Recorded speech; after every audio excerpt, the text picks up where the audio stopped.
ഒരു ലക്ഷ്യവുമില്ലാത്ത യാത്ര എന്നൊക്കെ പറയും പോലെ അങ്ങനെ ഒരു യാത്രയ്ക്ക് ഇറങ്ങിയതാണ് കേട്ടോ ഞങ്ങൾ 3 പേരും ഇന്ന്. വീട്ടിൽ നിന്ന് ഇറങ്ങിയപ്പോൾ എങ്ങോട്ടാണ് പോകേണ്ടതെന്നോ എന്തിനാണ് പോകുന്നതെന്നോ ഒരു ലക്ഷ്യവുമില്ലായിരുന്നു. വെറുതെ നടക്കുക, അത് മാത്രമായിരുന്നു ലക്ഷ്യം. അങ്ങനെ ഞങ്ങൾ വീട്ടിൽ നിന്ന് ഇറങ്ങിയിട്ട് നേരെ പോയത് പാലസ് ഓഫ് കൾച്ചറിൻ്റെ ഫ്രണ്ടിലേക്കാണ്. അവിടെ ചെന്നപ്പോൾ പാലസ് ഓഫ് കൾച്ചർ ഇങ്ങനെ തലയുയർത്തി അഭിമാനത്തോടെ നിൽക്കുന്നുണ്ടായിരുന്നു. ഒരുപാട് ആളുകൾ കാണാനും എത്തിയിട്ടുണ്ടായിരുന്നു.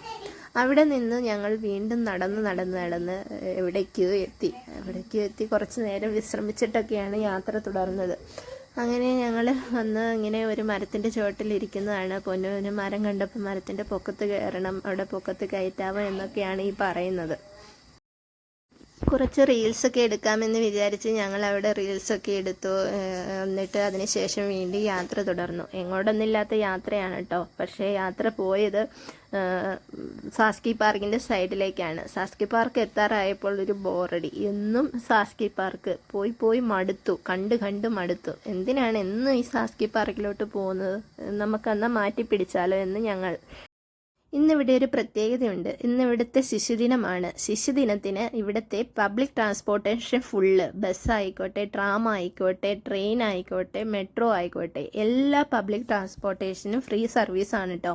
അപ്പോൾ നമുക്ക് എവിടെ വേണമെങ്കിലും എത്ര ദൂരം വേണമെങ്കിലും ട്രാവൽ ചെയ്യാം എന്നുള്ള ഒരു ഇതുണ്ട്. അപ്പം ഞങ്ങൾ തീരുമാനിച്ചു, എന്നാൽ പിന്നെ നമുക്ക് മെട്രോയിൽ കയറി ആ മെട്രോയുടെ ലാസ്റ്റ് സ്റ്റോപ്പിൽ പോയി ഇറങ്ങിയാലോ എന്നായി ഞങ്ങൾ. എങ്കിൽ ശരി ആയിക്കോട്ടെ എന്ന് ഞങ്ങളും. അങ്ങനെ ഞങ്ങൾ മെട്രോയിലെത്തി. മെട്രോയിൽ കയറി ആ മെട്രോയുടെ ലാസ്റ്റ് സ്റ്റോപ്പിൻ്റെ പേര് കബാട്ടി എന്നാണ് കേട്ടോ. കബാട്ടി സ്റ്റോപ്പിലെത്തി. അവിടെ മെട്രോ നിർത്തിയിട്ടിരിക്കുകയാണ്. ലാസ്റ്റ് സ്റ്റോപ്പ് കഴിഞ്ഞ് ഇനി സ്റ്റോപ്പില്ല. അപ്പോൾ ഞങ്ങൾ അവിടെ ഇറങ്ങി നടക്കുകയാണ്. ഇത് കണ്ടോ, ഇവിടെ പബ്ലിക് ട്രാൻസ്പോർട്ടേഷൻ ഇന്ന് ഫ്രീ ആയതുകൊണ്ട് എല്ലാം ഇവിടെ ഓപ്പണായി തന്നെ കിടക്കുകയാണ്. നമ്മുടെ നാട്ടിൽ ഇങ്ങനെ ഒരു ഓപ്പർച്യൂണിറ്റി വരികയാണെങ്കിൽ എന്തായിരിക്കുമല്ലേ, നല്ല രസമായിരിക്കുമല്ലേ. അങ്ങനെ ഞങ്ങളിതാ കബാട്ടി മെട്രോ സ്റ്റേഷനകത്ത് നിന്ന് പുറത്തിറങ്ങി. എങ്ങോട്ടാണ് പോകുന്നതെന്ന് എനിക്കും പൊന്നുവിനും യാതൊരുവിധ അറിവുമില്ല. അച്ചായിയോട് ചോദിച്ചപ്പോൾ വാ കാണിച്ചു തരാം എന്നൊക്കെ പറഞ്ഞ് അച്ചായി നടക്കുന്നതിനെപ്പറ്റി കുറേയേറെ വർണ്ണിക്കാൻ തുടങ്ങി. അപ്പോഴേ ഞങ്ങൾക്ക് മനസ്സിലായി പണി പാളുന്നുണ്ടെന്ന്. അങ്ങനെ ഞങ്ങളിതാ മെട്രോയ്ക്ക് പുറത്തിറങ്ങി നടന്ന് കുറേ അങ്ങ് ചെന്ന് കഴിഞ്ഞപ്പോൾ ഒരു കാട് പോലെ കാണുന്നു. പൊന്നുവിൻ്റെ മുഖമൊക്കെ മാറിത്തുടങ്ങി. അങ്ങനെ അവസാനം ഞങ്ങൾ ചെന്ന് തിന്നത് കബാട്ടി ഫോറസ്റ്റിൻ്റെ എൻട്രൻസിലാണ് കേട്ടോ. അത് കണ്ടപ്പോൾ ഞങ്ങൾ എന്തിനാണ് ഇങ്ങോട്ട് വന്നതെന്ന് അതും ഈ നേരത്ത് സമയം ഒരു 6:30 ആയിട്ടുണ്ടാവും കേട്ടോ. ആ സമയത്താണ് ഇതുപോലെ വെട്ടം നമ്മൾ കാണുന്നത്. അപ്പം ഞങ്ങൾ അച്ചായിയോട് എന്തിനാണ് ഈ സമയത്ത് ഇങ്ങോട്ട് വന്നത്, ഫോറസ്റ്റിൽ ഈ ടൈമിൽ എന്തിനാണ് കയറുന്നതെന്ന് ഞങ്ങൾ ചോദിച്ചു. പക്ഷേ ചുറ്റും നോക്കിയപ്പോൾ ഒരുപാട് ആളുകൾ ആ ടൈമിലും ഫോറസ്റ്റിനകത്തോട്ട് കയറുന്നുണ്ട്, സൈക്ലിങ്ങിന് വരുന്നുണ്ട്. അങ്ങനെ നല്ല തിരക്കുള്ളതായിട്ട് തോന്നി. എന്നാൽ പിന്നെ നമുക്ക് ഫോറസ്റ്റിനകത്തോട്ടൊന്ന് കയറിയിട്ട് വരാമെന്ന് ഞങ്ങളും. വെട്ടിൻ്റെ പണി എനിക്ക് കിട്ടി. എന്താണെന്നോ, ഇവിടെ വന്നതിന് ശേഷം ഇതുവരെ ഷൂ ആണ് ഇട്ടിരുന്നത്. അപ്പോൾ പുതിയൊരു ചെരുപ്പ് ഇടാൻ തോന്നിയിട്ട് കഴിഞ്ഞ ദിവസം ഒരു ചെരുപ്പ് മേടിച്ചിട്ടുണ്ടായിരുന്നു. ആ ചെരുപ്പ് മേടിച്ചിട്ടാണ് ഞാനന്ന് പോയിട്ടുണ്ടായിരുന്നത്. ആ ചെരുപ്പ് ഇട്ടുകൊണ്ട് നടന്ന് കുറച്ച് നടന്നപ്പോഴത്തേക്കും പിന്നീട് അങ്ങോട്ട് നടക്കാൻ പറ്റാത്തൊരവസ്ഥയായി. എനിക്ക് കാലൊക്കെ പൊട്ടുന്ന ഒരു പരുവമായി. എന്നിട്ടും നമുക്ക് പോകാം എന്നും പറഞ്ഞ് ഞങ്ങളിത് ആ ഫോറസ്റ്റിനകത്തോട്ട് കയറി. അവിടെ ബോർഡൊക്കെ വെച്ചിട്ടുണ്ടായിരുന്നു. അവിടെ ഏതൊക്കെ സൈസിലുള്ള ആനിമൽസാണ്, എന്തൊക്കെ ബേഡ്സാണ് ഉള്ളതെന്നൊക്കെ അവിടെ ബോർഡ് വെച്ചിട്ടുണ്ടായിരുന്നു. അപ്പം ഞാൻ വോയിസ് ഓവർ കൊടുക്കുമ്പോൾ പൊന്നു അടുത്തുണ്ട്. പൊന്നു എന്നെ ഓർമ്മിപ്പിക്കുന്നതാണ് കേട്ടോ. അത് അണ്ണാന്മാരും ഉണ്ടെന്നൊക്കെയാണ് പൊന്നു പറയുന്നത്. പിന്നെ ഉറുമ്പും പിന്നെ പുഴുവും. നല്ല രസമുണ്ടായിരുന്നു കേട്ടോ ഫോറസ്റ്റിനുള്ളിലൂടെ ഇങ്ങനെ നടക്കാനായിട്ട്. ആകെ ഒരു ബുദ്ധിമുട്ടുണ്ടായിരുന്നു, എൻ്റെ കാലിലെ വേദന മാത്രമായിരുന്നു. പക്ഷേ എന്നിട്ടും ഞാൻ നടന്നു. അവർ ഫ്രണ്ടിൽ കുറച്ച് ഫാസ്റ്റായിട്ട് പോയി, ഞാൻ പുറകെ പതിയെ എത്തി. നല്ല ഭംഗിയുണ്ടായിരുന്നു. നല്ല കിളികളുടെ സൗണ്ടും ഒക്കെ ഉണ്ടായിരുന്നു.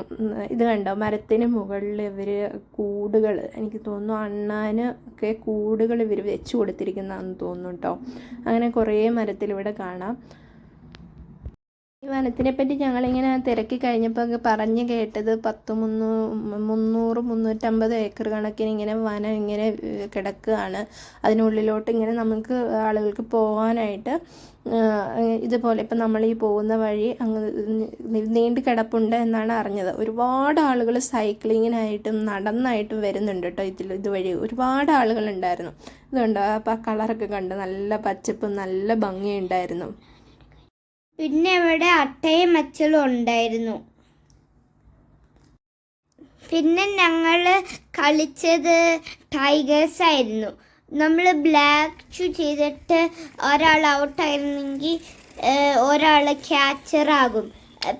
അവർ ടൈഗർ ആണെങ്കിൽ ഇഫ് നമ്മളെ പിടിച്ചാൽ നമ്മൾ അവരെ തിരിച്ച് പിടിക്കണം. പക്ഷെ അച്ഛൻ കുറേ ഫാസ്റ്റാണ്. പക്ഷെ ഞാൻ എൻ്റെ ഫ്രണ്ട്സിനേക്കാളും ഫാസ്റ്റാണ്. ഒരു ദിവസം സ്കൂളിൽ പോയിക്കൊണ്ടിരിക്കുമായിരുന്നു. എന്നിട്ട് ഞങ്ങൾ വൈകുന്നേരം ക്യാച്ചർ കളിക്കുമായിരുന്നു. എന്നിട്ട് ഞാൻ കാല് മടങ്ങി വീണു. എനിക്ക് കാല് വേദനയായിരുന്നു. പിന്നെ ഞാൻ ഓടിയില്ല. പിന്നെ വൈകുന്നേരം കളിച്ചില്ല. ഇപ്പം എനിക്ക് എൻ്റെ കാല് അനക്കാൻ പറ്റുന്നുണ്ട്. പിന്നെ എനിക്ക് ഫാസ്റ്റായിട്ട് ഓടാൻ പറ്റുന്നുണ്ട്. പൊന്നു നടന്ന് മടുത്തിട്ടുണ്ടായിരുന്നു കേട്ടോ. അപ്പോൾ പൊന്നുവിൻ്റെ ആ മടുപ്പ് മാറ്റാൻ വേണ്ടി അച്ഛയും പൊന്നും ക്യാച്ചർ കളിച്ചുകൊണ്ടാണ് മുമ്പ് പോയത്. പൊന്നുവിനെ ജസ്റ്റ് ഒന്ന് എൻ്റർടൈൻ ചെയ്യിപ്പിച്ചുകൊണ്ട് പോകാം എന്നും പറഞ്ഞ് അങ്ങനെ മുന്നേ കളിച്ചുകൊണ്ട് ഓടിയതിൻ്റെ കഥയാണ് പൊന്നിപ്പോൾ പറഞ്ഞത് കേട്ടോ. അപ്പോൾ സ്കൂളിലെ ചെറിയൊരു കഥയും കൂടെ അതിലൂടെ കയറ്റി വിട്ടിട്ടുണ്ട്. അങ്ങനെ നമ്മളിതാ കാട്ടിലൂടെ നടന്ന് പോവുകയാണ്. അങ്ങനെ ഓരോരോ സെക്ഷൻ കഴിയുമ്പോൾ ഓരോ സ്ഥലത്ത് എന്തൊക്കെ മൃഗങ്ങളാണ് കാണുന്നത് എന്നവിടെ എഴുതി വെച്ചിട്ടുണ്ട്. പക്ഷെ നമ്മൾ പോയ സമയത്ത് അവിടെ മൃഗങ്ങളൊന്നും ഉണ്ടായിരുന്നില്ല. പക്ഷെ നല്ല കിളികളുടെ നല്ല കളകളാരവം നമുക്ക് കേൾക്കാൻ പറ്റുമായിരുന്നു കേട്ടോ. കബാട്ടിയിൽ ഇതുപോലൊരു ഫോറസ്റ്റ് ഉണ്ട് എന്നൊക്കെ വിചാരിച്ചപ്പോൾ ഇവിടെ ഫോറസ്റ്റോ? നമ്മുടെ നാട്ടിലെ ഫോറസ്റ്റ് അല്ലേ ഫോറസ്റ്റ്, ഇവിടെ ഫോറസ്റ്റ് ഒന്നും കാണില്ല, വെറുതെ പറയുന്നതല്ലേ എന്നൊക്കെ വിചാരിച്ചാണ് ഞങ്ങൾ അച്ചയുടെ കൂടെ പോകുന്നത്.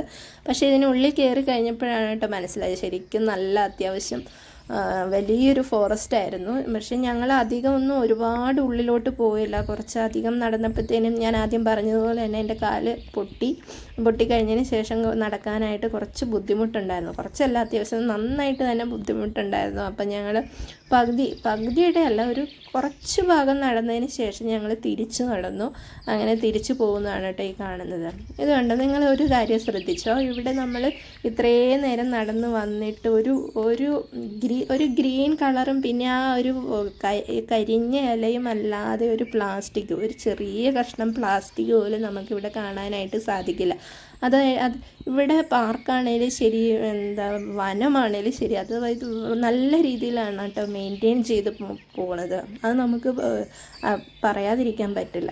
നമ്മുടെ നാട്ടിലാണെങ്കിൽ ഇങ്ങനെ ഒരു സെക്ഷൻ ഉണ്ടെങ്കിൽ അവിടെ കുറച്ച് ബിയർ കുപ്പിയും വേറെ കുറേ കുപ്പികളും സിഗരറ്റ് കുറ്റികളും എല്ലാം നമുക്ക് കാണാനായിട്ട് പറ്റില്ലേ. ഇത് കണ്ട് പക്ഷെ നമുക്ക് നല്ല രീതിയിലാണ് ഇവരത് മെയിൻറ്റെയിൻ ചെയ്ത് കൊണ്ടുപോകണത്. അതുപോലെ അവിടുത്തെ മൃഗങ്ങൾക്കുള്ള അണ്ണാനൊക്കെ ആണെങ്കിൽ അവർക്കുള്ള കൂടുകൾ അവർ മരത്തിലത് വെച്ച് കൊടുത്തിട്ടുണ്ട്. അത് നമ്മൾ ആദ്യം കണ്ടതുപോലെ വെച്ച് കൊടുത്തിട്ടുണ്ട്. അത് നമുക്ക് പാർക്കിൽ ചെന്നാൽ പോലും നമുക്കത് കാണാനായിട്ട് സാധിക്കും കേട്ടോ. കിളികൾക്കൊക്കെ വെള്ളം വെച്ച് കൊടുക്കാനും അവർക്ക് താമസിക്കാനുള്ള കൂടുകൾ വരെ ഇവർ മരത്തിന് മുകളിൽ അറേഞ്ച് ചെയ്ത് വെച്ചിരിക്കുന്നതായിട്ട് നമുക്ക് കാണാൻ പറ്റും.